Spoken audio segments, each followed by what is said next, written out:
Hello and good morning all of you. इससे पहले आपने हमारा इससे पहले का टॉपिक वाला वीडियो देखा होगा जिसमें हमने बात की थी प्रकाश के बारे में पढ़ा था, साथ ही साथ प्रकाश का परावर्तन और परावर्तन के कुछ नियम और छाया के बारे में पढ़ा था। अगर इससे पहले आपने वो वीडियो नहीं देखा है तो सबसे पहले वो वीडियो देखिए ताकि आपको ये टॉपिक समझने में आसानी हो। तो साथ ही साथ हमने लास्ट जो बात की थी दर्पण के बारे में, उसमें हमने समतल दर्पण के बारे में पढ़ा था। आज हम बात करेंगे गोली दर्पण की। गोली दर्पण जो होते हैं वो दो प्रकार के होते हैं, ठीक है। पहला होता है हमारा अवतल और दूसरा उत्तल दर्पण होता है। अब जान लेते हैं कि ये दोनों क्या होते हैं। अवतल दर्पण जो होता है, इस प्रकार के दर्पण का परावर्तन अंदर की तरफ तथा किनारे उभरे हुए होते हैं, ठीक है। इसको एक हम इमेज देखेंगे जिससे आपको इसे समझने में आसानी होगी। ये देखिए, ये आपका हो गया अवतल दर्पण का, ठीक है। अवतल दर्पण की परिभाषा हमने क्या पढ़ी कि इस प्रकार के दर्पण का परावर्तन अंदर की तरफ होता है। मतलब ये जो आपको दिख रहा है, एक सेकेंड, ये जो आपको दिख रहा है, ये जो है हमारा ये जो परावर्तन है ये अंदर की तरफ हुआ, ये अंदर की तरफ हुआ है तथा किनारे उभरे हुए होते हैं। और जो किनारा है वो उभरा हुआ है और जिसमें हम क्या करते हैं, ये पिछला भाग है, पिछले में हम पूरे पॉलिश कर देते हैं, ठीक है। ये हो गया अवतल दर्पण। अवतल दर्पण में आप ये याद रखना कि इस दर्पण का परावर्तन जो ये अंदर की तरफ होता है, ठीक है। ये अंदर की तरफ ऐसे, अवतल से याद रख लीजिए कि ये अंदर की तरफ ऐसा कुछ होता है, ठीक है। अब बात करते हैं हम उत्तल दर्पण की। पहले परिभाषा के साथ हम फोटो देख लेते हैं, उसके बाद फिर हम उसका आगे पढ़ेंगे। उत्तल दर्पण जो होता है, इस प्रकार के दर्पण का परावर्तक पृष्ठ उभरा, ठीक है। इससे पहले हम पढ़े उसका परावर्तक पृष्ठ क्या था, अंदर की तरफ था, लेकिन इसमें क्या बोल रहा है, उत्तल दर्पण में इस प्रकार के दर्पण का परावर्तक पृष्ठ उभरा होता है और जो किनारे होते हैं ना वो दबे हुए होते हैं, ठीक है। उत्तल दर्पण देख लेते हैं हम। ये उत्तल दर्पण है, इसका जो परावर्तक पृष्ठ आपको दिख रहा होगा कि ये उभरा हुआ है, इस तरफ कुछ ऐसे उभरा हुआ सा दिख रहा है। उसमें क्या था, उसमें ऐसे था अंदर तरफ किनारे की तरफ, ये क्या है, उभरा हुआ है। यही इसमें मेन डिफरेंस है और पीछे तरफ इसके पॉलिश कर देते हैं। तो अगर आपको नहीं समझ आया होगा, क्योंकि ये ही मेन है हमारा, उत्तल दर्पण और अवतल दर्पण में अक्सर सबको कन्फ्यूजन रहता है, इसलिए हम इसे अच्छे से समझ लेते हैं। ये जो है हमारा उत्तल दर्पण, ठीक है। अवतल दर्पण, तो अवतल दर्पण में क्या होता है कि इसका परावर्तन पृष्ठ जो रहेगा अंदर की तरफ, ये आपको दिख रहा है, ये क्या है, तो अंदर की तरफ है, कोई भी रे ऐसे अंदर की तरफ जाती हुई दिखेंगी हमें, ये जो है हमारा अंदर की तरफ हो गया, तो ये हो गया हमारा अवतल दर्पण, ठीक है। वहीं अगर बात करें हम उत्तल दर्पण की, तो उत्तल दर्पण का जो परावर्तक पृष्ठ होता है वो उभरा हुआ होता है। उभरा हुआ मतलब कैसा, उसमें जो पार्ट हमें इधर, जो पार्ट ऐसे अंदर की तरफ दिख रहा था ये उभरा हुआ दिख रहा है हमें, उभरा हुआ, तो इसमें प्रकाश जो कुछ इस तरह से जाएंगी। अगर वहीं उसकी बात करें तो उस कंडीशन में कैसा था, इस तरह से था कुछ, ठीक है। इसमें क्या होगा, अपोजिट होगा ये। जस्ट आप बस ये याद रखना कि अवतल में जो होता है परावर्तन पृष्ठ जो रहता है हमारा अवतल दर्पण में अंदर की तरफ रहता है और उत्तल दर्पण में जो है उभरा हुआ होता है, ठीक है। और इसके किनारे एक में दबे हुए होते हैं और एक में किनारे उभरे हुए होते हैं, ये आपको याद रखना है। अब आइए इसके बारे में देख लेते हैं। अवतल दर्पण, इस प्रकार के दर्पण का परावर्तन अंदर की तरफ और किनारे उभरे हुए होते हैं, जैसा कि हमने इमेज में देखा है, और इसके कुछ गुण देख लेते हैं। अवतल दर्पण के द्वारा बना प्रतिबिंब वास्तविक तथा उल्टा होता है। इससे पहले के सेशन में भी हमने बात की थी कि वास्तविक और आभासी क्या होता है, और जान लेते हैं इसे। वास्तविक जो होता है ना हमारा, वास्तविक प्रतिबिंब जो होता है वो हमें वहीं पे मिलता है जहाँ पर वास्तविक, क्योंकि हम जानते हैं कि किसी कोई भी चीज़ जहाँ पर जाके मिलती है, दो बिंदुएं आगे बढ़ाने पर जिस बिंदु पर दो बिंदुएं जाकर मिलती है वहीं पे ही हमारा इमेज बनता है। तो जो है यहाँ पे क्या होता है कि जब जो बिंदुएं जहाँ पे मिल रही है, ठीक है, सपोज कर लीजिए यहाँ पे कोई प्रकाश कुछ इस तरह से जा रही है और ये एक बिंदु है, यहाँ पे दो बिंदुएं मिल रही है, ठीक। तो ये यहाँ पे जो इमेज बनेगा, ठीक है, ये जो इमेज बनेगा ये हमारा वास्तविक होगा, ठीक है। ये जो, क्योंकि यहाँ पे वास्तव में दो बिंदुएं मिल रही हैं और यहाँ पे ही हमें प्रतिबिंब दिखाई दे रहा है, इसलिए ये वास्तविक प्रतिबिंब होगा। लेकिन अगर यही इमेज हमें थोड़ा आगे की तरफ या पीछे की तरफ, ऐसा पीछे या आगे की तरफ कहीं दूर में दिखाई दे, तो उसको हम आभासी बोलते हैं। आभासी क्यों? क्योंकि हम उसको, हमें ऐसा दिखाई दे रहा है कि वो वहाँ पे है, बट एक्चुअल में वो कहीं और है, मतलब उसका वास्तविक कहीं पे और ही है और हमें थोड़ा दूर दिखाई दे रहा है। वो कभी कभी माध्यम की वजह से ऐसा हो जाता है, जैसे कि हम अगर पानी में हैं तो हम ऐसे पानी से ऊपर की तरफ देखें तो हमें चिड़िया लोग कहीं और दिखाई देते हैं, मतलब, और वो एक्चुअल में कहीं और पे रहते हैं, या किसी भी माध्यम की वजह से जो थोड़ा परिवर्तन हो जाता है, इसलिए वास्तविक और आभासी बनता है। ठीक है, तो आभासी जो होता है वो एक्चुअल में जैसा रहता है वैसा हमें दिखाई नहीं देता, मतलब एक्चुअल में इमेज कहीं और बनता है और हमें कहीं पे और ही इमेज दिखाई देता है, तो उसको हम आभासी बोलते हैं। और वहीं अगर वास्तविक की बात करें तो वास्तविक मतलब जहाँ पे दो बिंदुएं मिलती है और जहाँ पे इमेज बनता है वहीं पे अगर हमें दिखाई दे तो उसको हम वास्तविक कहते हैं। ये बात हो गई वास्तविक और आभासी की। तो अवतल दर्पण में आप हमेशा याद रखिएगा कि अवतल दर्पण जो होता है उसमें जो प्रतिबिंब बनता है वो वास्तविक बनता है, साथ ही साथ उल्टा बनता है।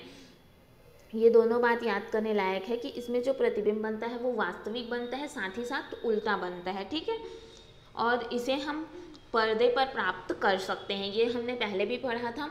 और जब बिंब को दर्पण के अत्यंत निकट रखते हैं, तो जब जो भी बिंब है उसको हम दर्पण के एकदम करीब में रखते हैं तो क्या होता है, प्रतिबिंब थोड़ा हमारा आभासी, सीधा और अवर्धित हो जाता है। ठीक है, अगर हम बिंब जो है उसको हम दर्पण के बहुत ज़्यादा करीब रख देंगे, ठीक है, तो करीब रखेंगे तो जो प्रतिबिंब बनेगा हमारा वो आभासी बन जाएगा और सीधा, साथ ही साथ अवर्धित बनेगा। आप सभी जानते हैं कि समतल दर्पण में भी हमने बात किया था कि जितनी वस्तुएं दूर की तरफ जाती हैं उसका उधर भी उतनी ही दूर में मिलती है और उतना ही अच्छा हमें उसका इमेज दिखाई देता है। ठीक है, लेकिन जैसे थोड़ा हम करीब रख देंगे, इसमें बोल रहे हैं अत्यंत निकट रख देंगे, तो जो हमारी प्रतिबिंब बनेगी वो आभासी, सीधी और अवर्धित बनेगी। ठीक है, इसके कुछ प्रयोग जान लेते हैं।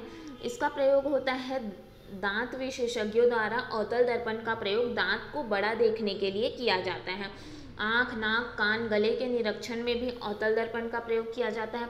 टॉर्च, स्कूटर और अन्य वाहन के आगे की लाइट की पृष्ठ की आकृति भी अवतल दर्पण की होती है। ठीक है, ये क्वेश्चंस अक्सर पूछे जाते हैं कि कोई भी आपको ऑब्जेक्ट दे देगा और पूछा जाएगा कि उसमें अवतल दर्पण का यूज़ किया जाता है कि उत्तल दर्पण का, तो आपको ये कुछ चीज़ें याद रखनी है कि कब किसका यूज़ किया जाता है। ठीक है, इसका एक ट्रिक जैसा भी आप समझ लीजिए।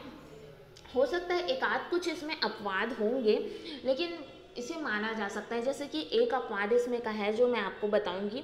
जैसे अवतल की अगर हम बात करें, अवतल को आप ऐसे याद रख सकते हैं कि अवतल मतलब अंदर, मतलब घर के अंदर जो चीज़ें हम यूज़ करते हैं ना, उसमें अवतल दर्पण का यूज़ होता है। ठीक है, जैसे कि दाढ़ी बनाने वाली जो वो के लिए जो हम इमेज, मतलब मिरर रखते हैं उसमें, साथ ही साथ ये दंत विशेषज्ञ वाली बात करें तो जो दंत विशेषज्ञ हैं वो भी अपने क्या डिस्पेंसरी में ही करते हैं, जो कि क्या है, अंदर के तरफ ही है, तो वहाँ इसका प्रयोग किया जाता है कान, नाक, गले के निरीक्षण में। और इसकी जो अपवाद की बात कर रहे थे हम, वो है ये वाहन के आगे जो लगा रहता है। ठीक है, टॉर्च, जो घर में टॉर्च यूज़ करते हैं उसको छोड़ दीजिए, उसको तो आप लेंगे ही, ठीक है, लेकिन उसके अलावा जो बाहर में रहता है ना, स्कूटर वगैरह में जो लगे रहते हैं, उसकी लाइट में भी हम अवतल दर्पण का प्रयोग करते हैं। ठीक, ये आपको याद रखना है कि अवतल दर्पण का प्रयोग कहाँ किया जाता है। वैसे कि जैसा कि आपको ये, अगर आप कॉन्सेप्ट समझ जाएंगे तो आपको ऑलरेडी दिमाग में आ जाएगा कि कहाँ पे किस टाइप के दर्पण का प्रयोग किया जाता है। ये जो एक घर वाला और बाहर वाली बात है, ये सिर्फ आप माइंड में रख सकते हैं, बट इसको एकदम ज़्यादा इसी पे ही डिपेंड होने की ज़रूरत नहीं है। आप अपने कॉन्सेप्ट क्लियर रखिए ताकि आपको समझ आ सके। अब बात करते हैं हम उत्तल दर्पण की।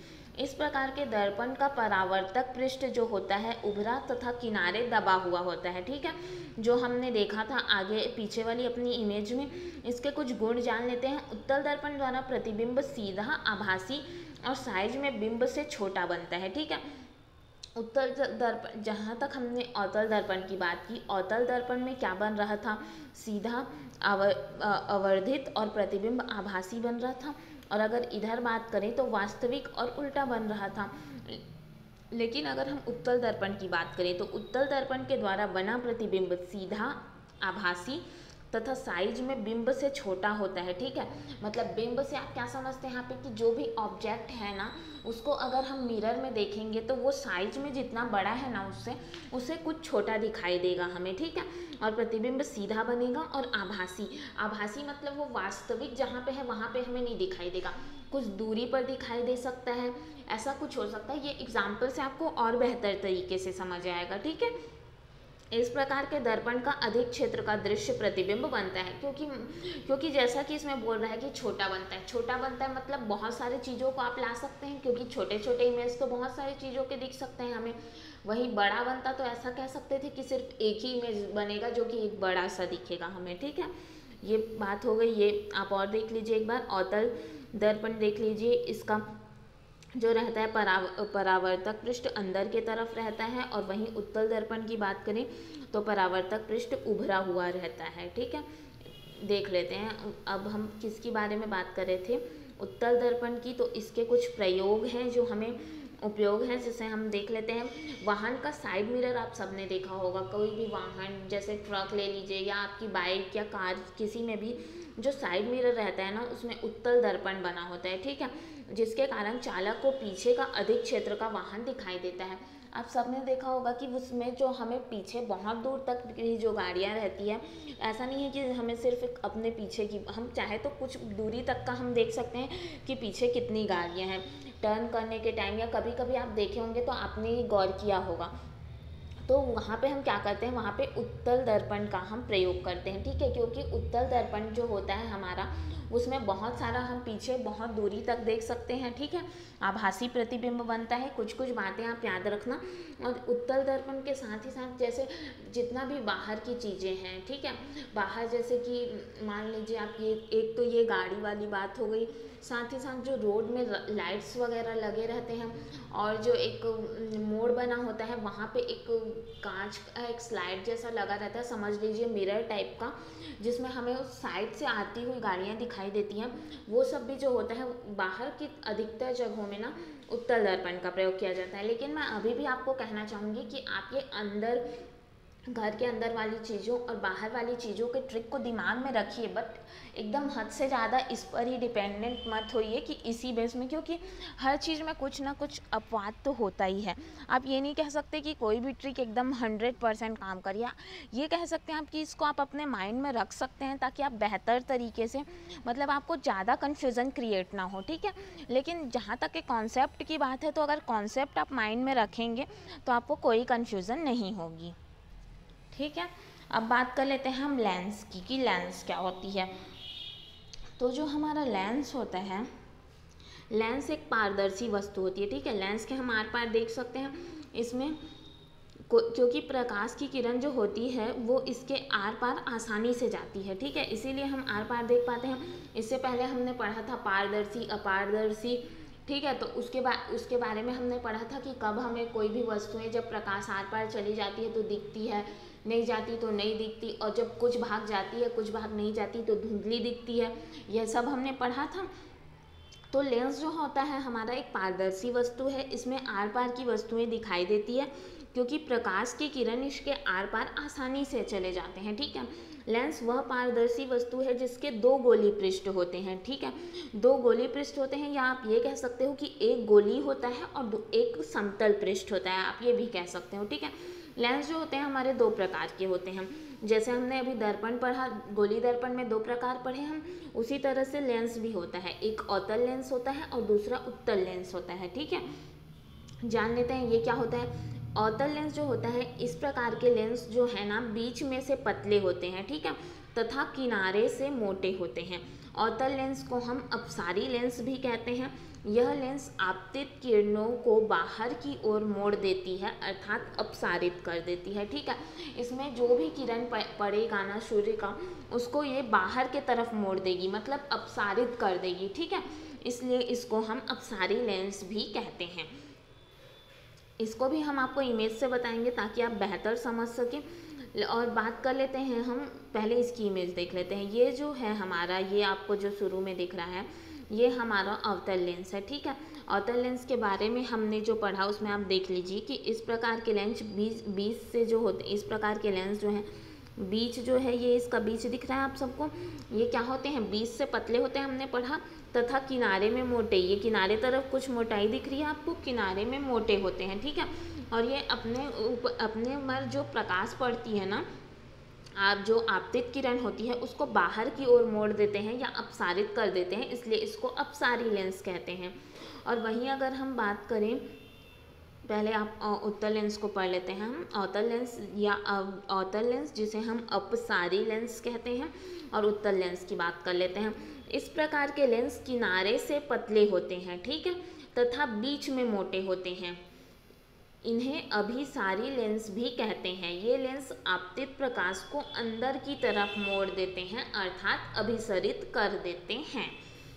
इसकी इमेज देख लीजिए आप। इसमें क्या बोला है हमें, यह इस प्रकार के लेंस जो है किनारे के तरफ क्या होते हैं, पतले होते हैं। बोला है, देखिए किनारे के तरफ पतले दिख रहे हैं, और जो बीच होता है इसका बीच, ठीक है, बीच में ये क्या होते हैं, मोटे होते हैं। इन्हें अभिसारी लेंस भी कहते हैं। और अभिसारी लेंस क्यों कहते हैं, इनमें जो प्रकाश पड़ती है ना, इसे ये अंदर की तरफ मोड़ देते हैं। अंदर की तरफ मोड़ देते हैं मतलब अभिसरित कर देते हैं, इसलिए इसे अपसारी लेंस बोलते हैं। और वहीं अगर हमने अवतल लेंस की बात की, तो अवतल लेंस क्या कहता है, किरण को बाहर की तरफ मोड़ देता है, ठीक है। इसमें अंदर की तरफ मोड़ता है तो वो बाहर की तरफ मोड़ देता है, तो बाहर वाले को हम अपसारी कहेंगे, अपसारी या उसी को अवतल लेंस कहेंगे। और वहीं जो अंदर की तरफ मोड़ेगा उसे अभिसारी या उत्तल लेंस कहेंगे, ठीक है। ये सब आपको जानना बहुत ही ज़रूरी है कि कौन सा लेंस कैसा है। और साथ ही साथ मैं इसमें आपको ये बता दूं कि ये जो आपको दिख रहा है, ठीक है, अवतल लेंस या अपसारी लेंस जो हम कह रहे हैं, इसका उपयोग ना हम निकट दृष्टि दोष में करते हैं, ठीक है। निकट दृष्टि दोष जो हमारा होता है, निकट दृष्टि दोष के बारे में कुछ आपको बता देती हूँ कि निकट दृष्टि दोष में क्या होता है, हमें निकट की वस्तुएं दिखाई देती है, मतलब हमारे पास जो है वो तो हमें दिखाई देगा, लेकिन दूर का वस्तु नहीं दिखाई देता है। इसे मायोपिया भी कहते हैं, MYO, मायोपिया भी कहते हैं, ठीक है। इसे आप याद रखना। निकट दृष्टि दोष में जो है हम इस प्रकार के लेंस का यूज़ करते हैं, जो हमारा अवतल लेंस है, ठीक है। वहीं अगर हम बात करें उत्तल लेंस की, तो उत्तल लेंस का यूज़ हम दूर दृष्टि दोष के लिए करते हैं। दूर दृष्टि दोष में क्या होता है, हमें दूर का वस्तु दिखेगा, ठीक है, लेकिन जो हमारे पास की वस्तु है वो दिखाई नहीं देगी। ये दोनों एक दूसरे के जस्ट अपोजिट हैं, आप याद रखिएगा। जो अवतल लेंस का यूज़ होता है वो निकट के लिए होता है, जिसमें हमें निकट का दिखाई देता है और दूर का दिखाई नहीं देता। उत्तल लेंस का यूज़ दूर दृष्टि दोष के लिए होता है, जिसमें हमें दूर तो दिखेगा लेकिन पास का नहीं दिखाई देता है। उसमें हम इस प्रकार के लेंस का प्रयोग करते हैं, और इसको हम हाइपरमेट्रोपिया भी कहते हैं। उसको मायोपिया कहते हैं, तो इसे हाइपरमेट्रोपिया, ये वाले को हम हाइपरमेट्रोपिया, ठीक है, हाइपरमेट्रोपिया कहते हैं। तो ये आपको पता चल गया कि इन दोनों प्रकार के लेंस का हम कब यूज़ करते हैं। ये तो हो गई बेसिक सी बिल्कुल बातें जो हमें लेंस और दर्पण के बारे में जाननी थी। अब इसका जो हम आगे देख रहे थे इमेज के बाद का, वो देख लेते हैं हम। अवतल लेंस जो होता है उसके बारे में हमने पूरा पढ़ लिया, इसके गुण देख लेते हैं। अवतल लेंस द्वारा बना प्रतिबिंब सदैव आभासी, सीधा और बिंब के साइज से छोटा होता है, ठीक है। ये बिंब के साइज से छोटा होता है, सीधा होता है, आभासी होता है। ये कुछ गुण हैं जो आपको याद रखने हैं कि अवतल लेंस में जो प्रतिबिंब बनेगा वो आभासी का मतलब हमने देखा ही है कि आभासी किस प्रकार का बनता है, साथ ही साथ सीधा बनेगा, और बिंब का जो साइज होगा मतलब जो भी ऑब्जेक्ट की साइज होगी उससे छोटा बनता है, ठीक है। इसका उपयोग करते हैं हम वही जो हमने पढ़ा, निकट दृष्टि दोष को दूर करने के लिए किया जाता है। निकट दृष्टि दोष के बारे में हमने जाना भी है कि इसमें क्या होता है, निकट की वस्तु तो दिखेगी हमें लेकिन दूर की दिखाई नहीं देती, इसे हम मायोपिया भी कहते हैं, ठीक वहीं अगर बात करें हम उत्तल लेंस की, तो उत्तल लेंस के गुण देख लेते हैं। इसके द्वारा बना प्रतिबिंब जो होता है हमारा वास्तविक होता है, ठीक है, छोटा होता है। आप दोनों को कंपेयर कर करके पढ़िएगा, ठीक है। अभी मैं यहाँ बता रही हूँ तो बार बार हमें इसे स्क्रॉल डाउन करना पड़ा है, लेकिन आप जब पढ़ेंगे तो आप इसे कंपेयर करके पढ़िएगा। इसमें क्या बोल रहा है इसके गुण में कि इसके द्वारा जो बना प्रतिबिंब होता है वास्तविक तथा उल्टा होता है। वहीं अगर हम अवतल में पढ़े तो अवतल में हमने क्या देखा है कि उसके द्वारा जो प्रतिबिंब जो बनता है वो क्या बनता है, हमारा आभासी बनता है और सीधा, और बिंब के साइज से छोटा बनता है। और इसमें क्या बनता है, विपरीत है, प्रतिबिंब वास्तविक बनता है और उल्टा बनता है, ठीक है। और जब बिंब लेंस के अत्यंत निकट रखा जाता है तो बनने वाला प्रतिबिंब आभासी, सीधा तथा आवर्धित होता है। इसलिए इसे आवर्धक लेंस भी कहते हैं, ठीक है। उसमें क्या होता है, बिंब से छोटा बनता है करके पढ़े। इसमें बोल रहा है कि जब बिंब लेंस के अत्यंत निकट रखेगा, मतलब कोई भी ऑब्जेक्ट, तो बनने वाला प्रतिबिंब जो होगा हमारा आभासी, सीधा और आवर्धित होता है, इसलिए इसे आवर्धक लेंस भी कहते हैं हम, ठीक। और इसका उपयोग देख लेते हैं। इसका उपयोग दूरदर्शी, फोटोग्राफी मशीन, दूरदर्शी में जो हम होता है, आप सब जानते हैं कि दूरदर्शी में हमें प्रतिबिंब जो रहता है कि हम उसकी मतलब जो बहुत दूर में चीज़ें रहती हैं लेकिन हम उसको पास में महसूस करके देख सकते हैं, तभी हम दूरदर्शी का यूज़ करते हैं। बहुत दूर में चीज़ रहती है लेकिन वो हमें क्या होती है, थोड़ी पास दिखाई देती है, वो सब लेंस की वजह से ही होता है। उसी तरह फोटोकॉपी मशीन, प्रोजेक्टर, सूक्ष्मदर्शी, हैंड लेंस, कैमरा इत्यादि में इसका प्रयोग किया जाता है, मतलब इसका प्रयोग ज़्यादा किया जाता है, ठीक है, उत्तल लेंस का एज़ कम्पेयर टू अवतल लेंस से। और आप ये याद रखिएगा कि किसमें निकट दृष्टि दोष में किया जाता है, किसमें दूर दृष्टि दोष में किया जाता है, और कौन सा इमेज कब कैसा बनता है। ये सब कुछ बेसिक बात है जो आपको थोड़ी दिमाग में तो रखनी पड़ेगी, याद तो रखना पड़ेगा, क्योंकि क्वेश्चन जिस तरह से पूछेंगे उसमें हमें ये याद रखना ही पड़ेगा कि कब वास्तविक प्रतिबिंब बनता है, कब आभासी बनता है। हो सकता है थोड़ा ये कंफ्यूजिंग होगा आपके लिए, लेकिन आप इसे अगर माइंड में रख के चलेंगे, क्योंकि ये सब ऐसी चीज़ें हैं कि आपको अपने माइंड में रखनी ही होगी कि कब किस टाइप का इमेज बनता है, किसमें। आप 1 से 2 बार पढ़ेंगे आपको क्लियर हो जाएगी ये चीज़ें। अब देख लेते हैं हम सूची छिद्र कैमरा। सूची छिद्र कैमरा के बारे में आप सब जानते होंगे। जब भी सूर्य ग्रहण वगैरह होता है तो उसको देखने के लिए हम एक मतलब ऐसे हम खाली आंखों से नहीं देखते, उसके लिए हम जो यूज़ करते हैं ना वो सूची छिद्र कैमरा ही होता है। आइए इसके बारे में हम जानते हैं। इसके द्वारा सूर्य के तीव्र प्रकाश में गतिमान वाहनों तथा व्यक्तियों को देखा जाता है। इस कैमरे से दूर की रंगीन वस्तुओं का प्रतिबिंब सदैव उल्टा, वास्तविक तथा छोटा होता है, ठीक है, उल्टा साथ ही साथ वास्तविक और छोटा होता है। प्रतिबिंब का रंग बिंब के रंग का होता है, मतलब ऑब्जेक्ट जो रंग का होगा हमें उसी रंग का दिखाई देगा। ऐसा नहीं है कि वहाँ पे कुछ और रंग का है और हमें कुछ और दिखाई दे रहा है, इस प्रकार की चीज़ें नहीं होगी। जो रंग का रहेगा बिंब, मतलब जो ऑब्जेक्ट हम देख रहे हैं वो जिस टाइप का रहेगा वैसा ही हमें दिखाई देगा, ठीक है। और इसके बारे में कुछ चीज़ें जो मैं आपको बता देना चाहती हूँ कि ये जो होता है ना हमारा, इसका उपयोग आपने देखा होगा कि जो सूर्य को इसीलिए हम कहते हैं कि सूर्य को क्या है, हमें सीधा नहीं देखना चाहिए, ये सब हम कहते हैं। तो सूर्य ग्रहण के समय क्या होता है, इस कैमरे का प्रयोग सूर्य का प्रतिबिंब देखने पर किया जाता है, ठीक है। जब सूर्य ग्रहण के समय हमें सूर्य को देखना होता है ना, क्योंकि सब देखते ही हैं, आप सब जानते होंगे कि कई लोग जाते भी हैं देखने के लिए या साइंटिस्ट वगैरह देखते हैं, तो उसके लिए ना सूर्य को हम सीधे नहीं देख सकते।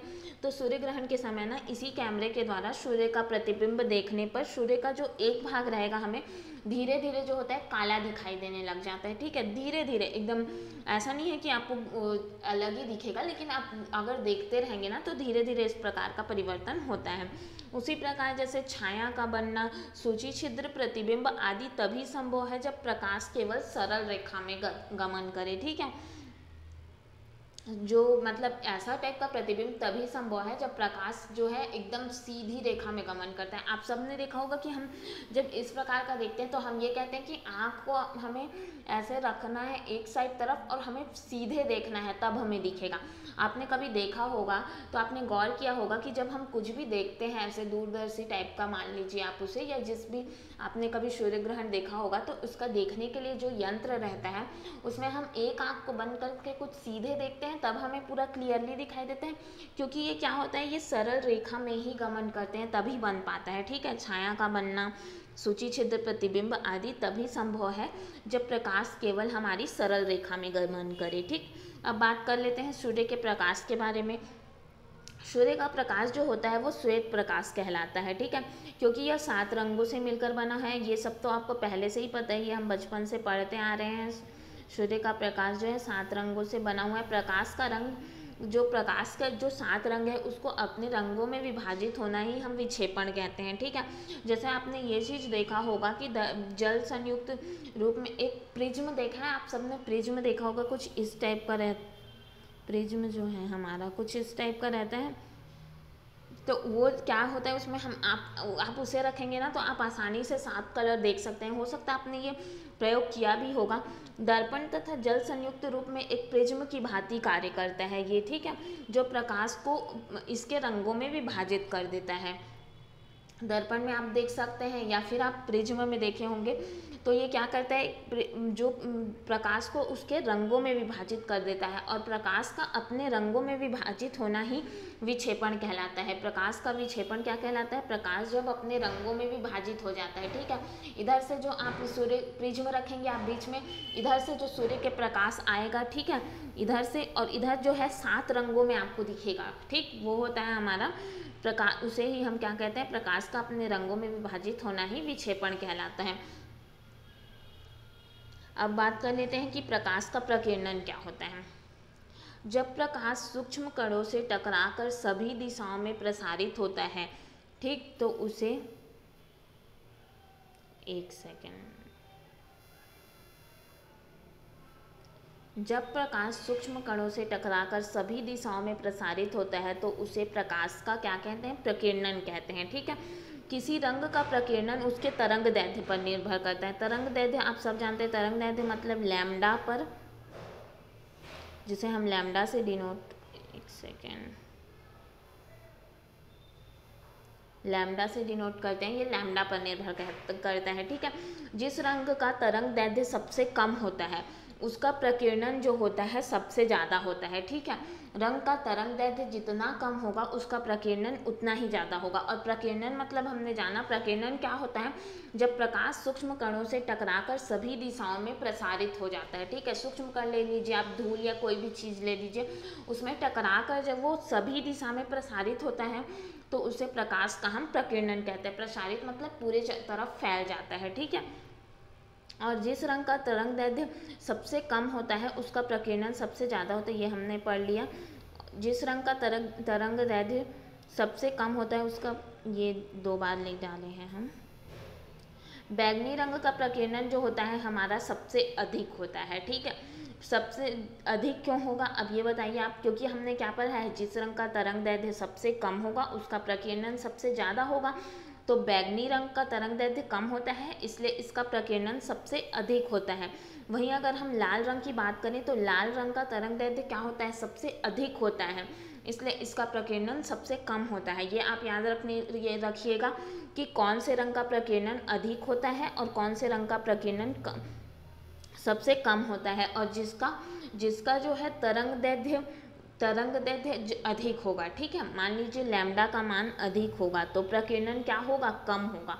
और अगर लैम्डा का मान ज़्यादा होगा, ठीक है, तो जस्ट ये अपोजिट हो जाएंगे। ओके, अगर ये आपने पढ़ लिया कि जिस रंग का तरंग दैर्ध्य सबसे कम होता है उसका प्रकीर्णन सबसे ज़्यादा होता है। ठीक, तरंग दैर्ध्य सबसे कम किसका होता है, बैगनी रंग का, तो उसका प्रकीर्णन सबसे ज़्यादा होगा। तरंग दैर्ध्य कम मतलब प्रकीर्णन ज़्यादा, और तरंग दैर्ध्य ज़्यादा हो रहा है मतलब प्रकीर्णन कम होगा। ठीक, ये हो गई बेसिक बातें जो हमें मतलब प्रकाश के प्रकीर्णन से रिलेटेड जो पता होनी चाहिए हमें।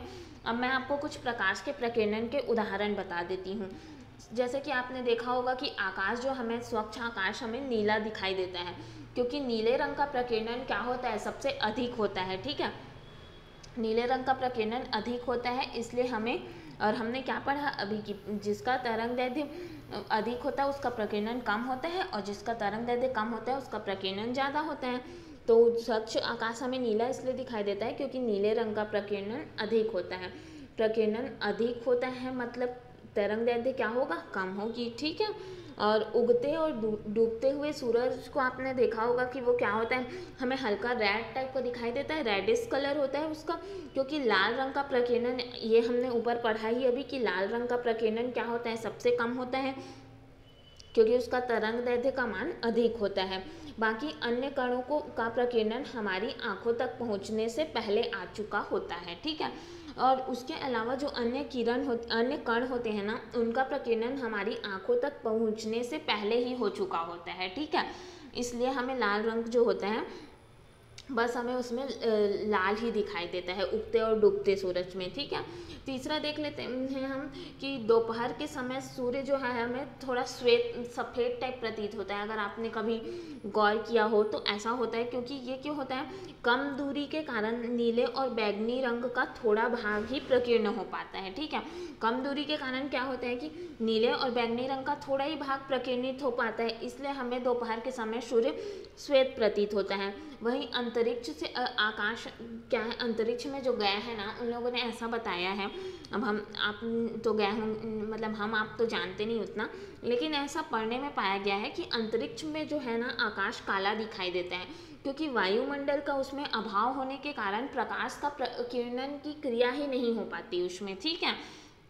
प्रकाश के प्रकीर्णन के कारण जो कलर बनते हैं ना, वो हमें उसमें प्रकाश के प्रकीर्णन की क्रिया ही नहीं हो पाती उसमें, इसलिए हमें अंतरिक्ष के से अगर आकाश को देखेंगे तो वो हमें काला दिखाई देता है।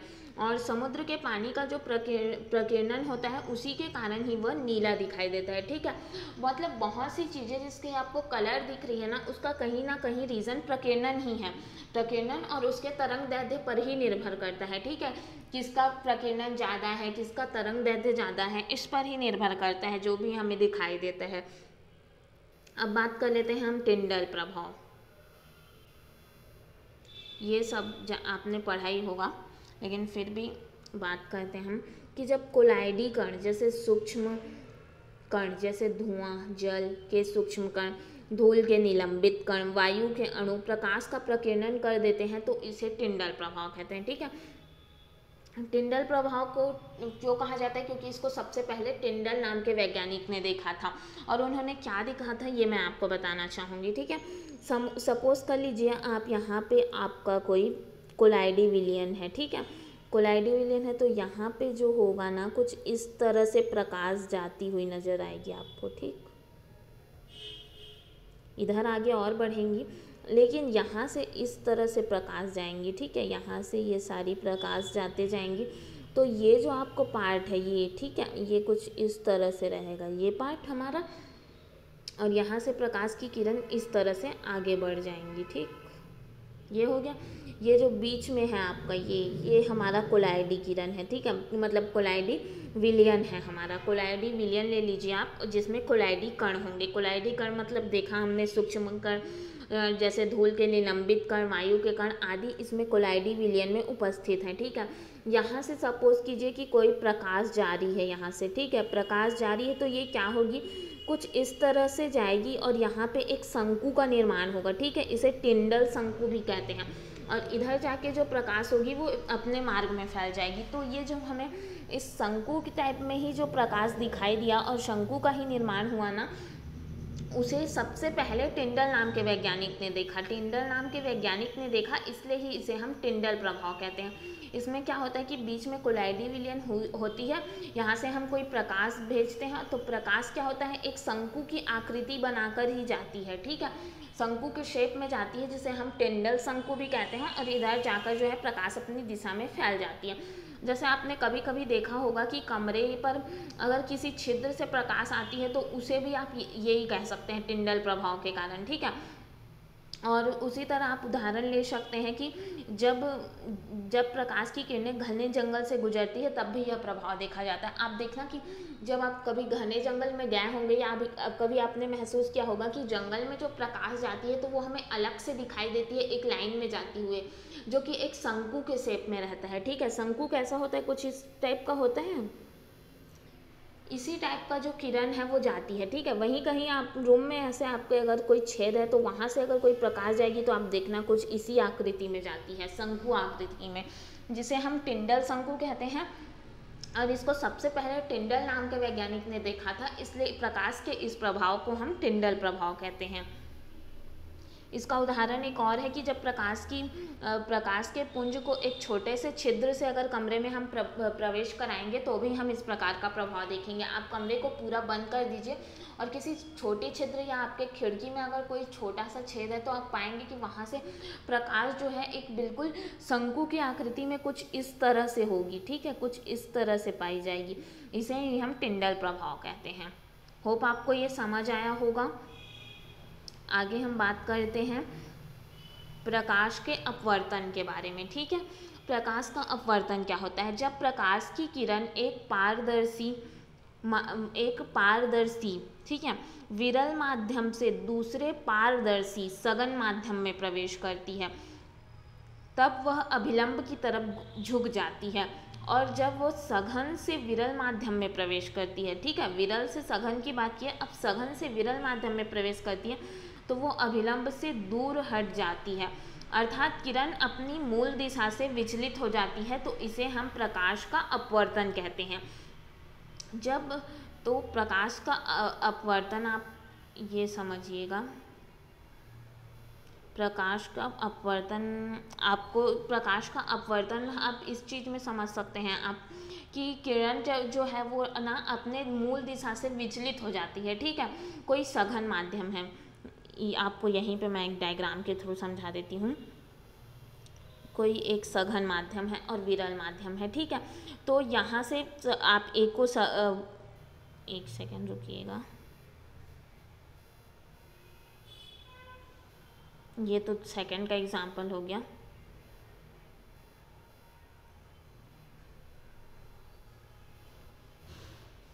ये मान लीजिए आप विरल माध्यम, ये मान लीजिए आप सघन माध्यम, ठीक है।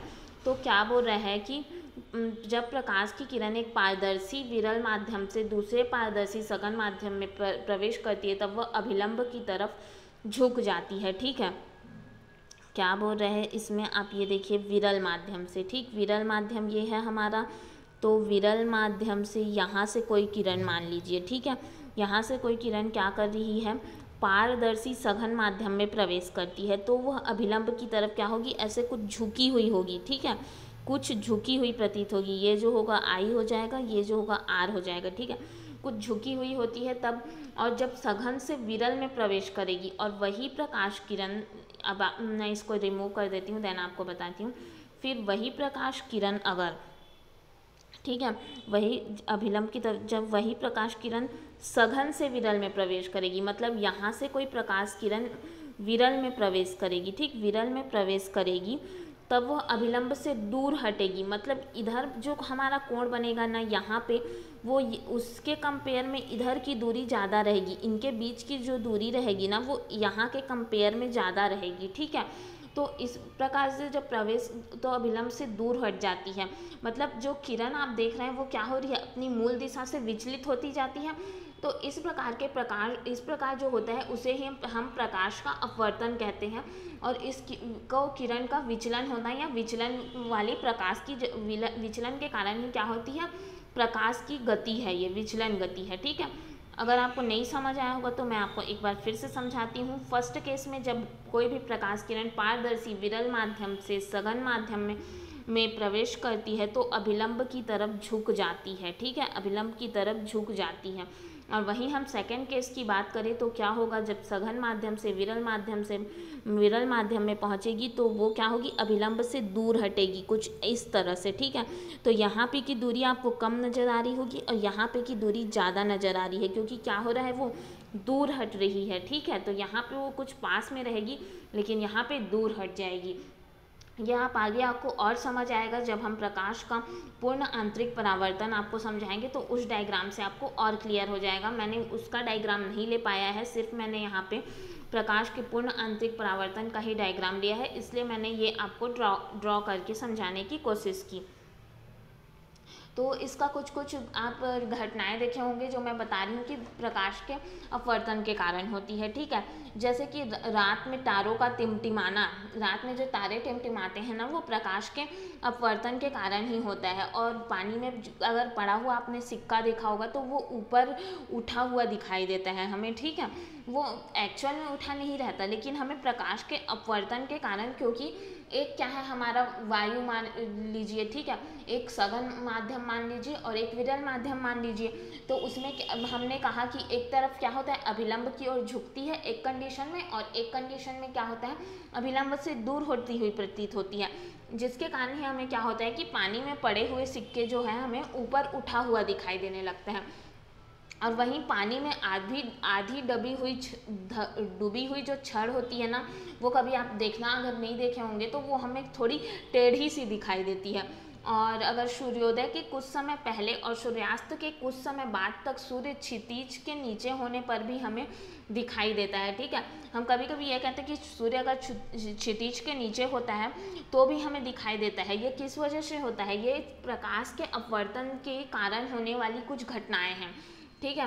जैसे तारों का टिमटिमाना हो गया, और मैंने वो पानी वाली बात कही। ये सब क्यों हो रहा है, आप अगर ये लगाएं, दिमाग लगाएं, तो एक क्या है, सघन माध्यम है। अगर आप नीचे पानी की बात करें तो उसे आप एक माध्यम लीजिए, वायु आपका एक माध्यम हो जाएगा, एक सघन माध्यम, एक विरल माध्यम हो जाएगा। इस वजह से वो जब अभिलंब से दूर हटेगी या अभिलंब की ओर झुकेगी तो इस प्रकार के कंडीशन जो है हमें क्रिएट होते हुए दिखाई देते हैं। वहीं अगर हम सूर्योदय वाली जो बात कहें तो ऊपर नीचे हमारा एक अलग माध्यम होगा, ऊपर सूर्योदय के कंडीशन में ऊपर एक अलग माध्यम होगी, इस वजह से होता है ये चीज़, ठीक है। अब बात कर लेते हैं हम कि पूर्ण आंतरिक परावर्तन क्या होता है, जो कि बहुत इम्पॉर्टेंट है। जब प्रकाश की किरण सघन माध्यम से विरल माध्यम में प्रवेश करती है तो वह अभिलंब से दूर हटती है, जैसा कि हमने ऊपर देखा ही। तो इसको क्या कहते हैं हम, प्रकाश का पूर्ण आंतरिक परावर्तन कहते हैं, ठीक है। पूर्ण आंतरिक परावर्तन को आप इसमें समझने का कोशिश कीजिए, आपको पूर्ण आंतरिक परावर्तन और अपवर्तन दोनों समझ आएगा, दोनों इसी ही इमेज से, ठीक है। तो ये आपका सघन माध्यम है, ठीक, आपको दिख रहा है, एक सघन माध्यम है, एक विरल माध्यम है। ये जो आपका कोण, एक सेकेंड, कोण आई है आपका और ये कोण आर है, ठीक है। सघन माध्यम में कोई प्रकाश की किरण जा रही है, ठीक, कुछ इस तरह से जा रही है। तो ये विरल माध्यम में क्या होगा, ये अभिलंब से दूर हट रही है, ठीक है। यहाँ तक की दूरी आप देख लीजिए और यहाँ तक की दूरी, ये दूरी देखिए आप, बढ़ रही है कि क्या हो रहा है, ये अभिलंब से दूर हट रही है, ठीक है। पहले का इमेज ये बता रहा है कि अभिलंब से किस प्रकार से दूर हटती है, ठीक। दूसरा इमेज में आप देखिए कि अगर ये यहाँ से जो हम प्रकाश भेज रहे हैं उसको हम थोड़ा और दूर कर दें, ठीक है। पहले हम थोड़े पास से भेज रहे थे, इसको अगर हम थोड़ी सी और दूरी से भेजें तो आगे क्या होगा, ये दूर जो, अब जब इधर से हम थोड़े कम दूरी से भेज रहे थे तब भी हमने देखा कि इधर ये दूर हटी रही थी, ठीक है। अब हम इधर की दूरी बढ़ा दिए हैं चूँकि, तो ये क्या होगा कि ये सीधा इस तरह ना होने से, इस तरह न जाके ये इधर चली जाएगी, ठीक है, सीधा 90 डिग्री पर चली जाएगी, 90 डिग्री का कोण बना देगी यहाँ पे, ठीक है। ये विरल माध्यम में सीधा ना जाके, जैसे आपने पहले में देखा, पहले में क्या होगी, ये थोड़ी यहाँ पे जो इनके बीच की दूरी है उससे थोड़ी नहीं, बहुत ही ज़्यादा हो गई, ये अभिलंब से दूर हट रही है क्योंकि ये, और दूर हटते हटते जब सेकेंड कंडीशन में हमने सघन माध्यम से ही थोड़े दूर में लिया तो ये विरल माध्यम में दूर हटते हटते कुछ इस तरफ आ गई, ठीक है, 90 डिग्री में दूर हट गई है। ये हो गया हमारा सेकेंड इमेज। अब अगर हम थर्ड की बात करें, ये जो यही होता है, इसे ही हम क्या कहते हैं, कार्तिक कोण कहते हैं। ये जो 90 डिग्री का कोण बन रहा है ना, इसे हम कार्तिक कोण कहते हैं। और जब तीसरे कंडीशन में हम पाएंगे कि तीसरे कंडीशन में जब सघन माध्यम से विरल माध्यम में जाएगी तो कुछ ऐसा होगा कि 90 डिग्री तक तो घूम चुकी है, ठीक है, 90 डिग्री तक घूम चुकी है। और एक सेकेंड, ये क्या हो गया,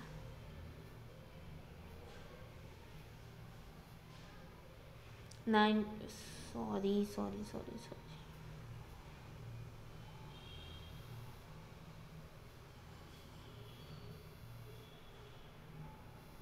ये इमेज थोड़ी, हाँ, ठीक है, 90 डिग्री तक तो घूम चुकी है। ठीक है, तो इसके बाद क्या होगा, जब हम सघन माध्यम का कोण को और थोड़ा सा दूर और कर दिए अगर, ठीक है, तो क्या होगा, ये सघन विरल माध्यम के तरफ ना जाके अपने ही मार्ग में क्या होगी, ऐसे सघन माध्यम में ही मुड़ जाएगी। तो इस प्रकार का जो अभिलंब से दूर हटते हटते जब विरल सघन माध्यम से विरल माध्यम में जब प्रवेश करती है, वो घटना क्या होता है, हमारा अभिलंब से दूर हटते हटते एक कंडीशन ऐसा आएगा कि वो उसी माध्यम में ही मुड़ जाएगी। ठीक है, तो इसे ही हम क्या कहते हैं, प्रकाश का पूर्ण आंतरिक परावर्तन कहते हैं, कि कुछ इस तरह से किरण गई और इसी मार्ग में मुड़ गई, वो विरल माध्यम में न जाके, क्योंकि विरल माध्यम में 90 डिग्री तक आ ही गई थी, यहाँ पे कार्तिक कोण का निर्माण किया था। तो अब के कंडीशन में जब हम इधर की दूरी बढ़ाएंगे तो क्या होगा, ये इसी माध्यम में कुछ इस तरह से मुड़ जाएगी। ये जो हमारा घटना है, इसे ही हम क्या कहते हैं, प्रकाश का पूर्ण आंतरिक परावर्तन कहते हैं। प्रकाश के पूर्ण आंतरिक परावर्तन के कुछ एग्जाम्पल्स भी हैं। कुछ एग्जाम्पल्स जैसे ये हैं कि हीरो का चमकना है, और आपने ये देखा होगा कि रेगिस्तान या ठंडे क्षेत्रों में मिर्चिका, ये नाम सुना है आप लोगों ने,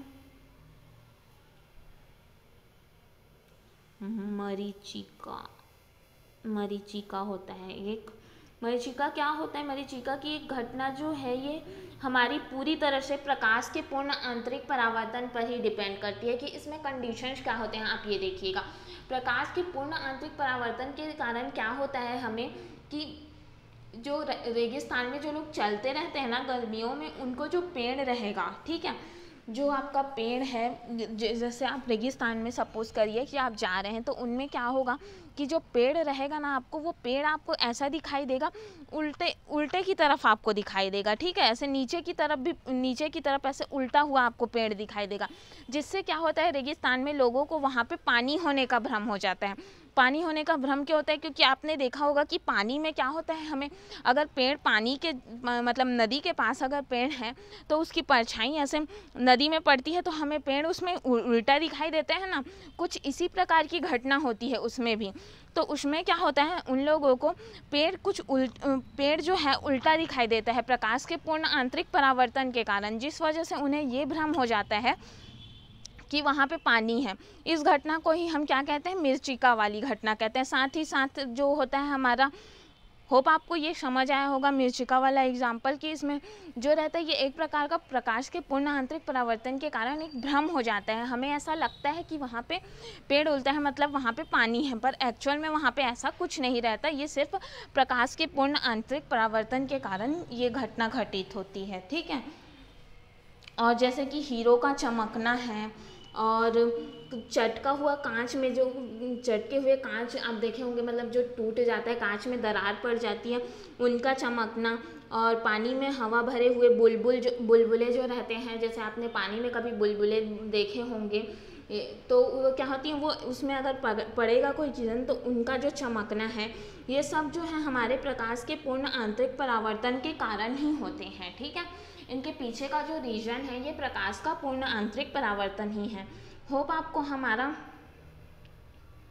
आज का सेशन समझ आया होगा। अगर आपको कोई भी डाउट है या कहीं पे भी आपको समझ नहीं आ रहा है, तो आप हमें प्लीज़ कमेंट करके बताएं, और अगर हम आपकी पूरी हेल्प करेंगे। और अगर चैनल को सब्सक्राइब नहीं किया है तो प्लीज़ सब्सक्राइब करें। Thank you so much guys.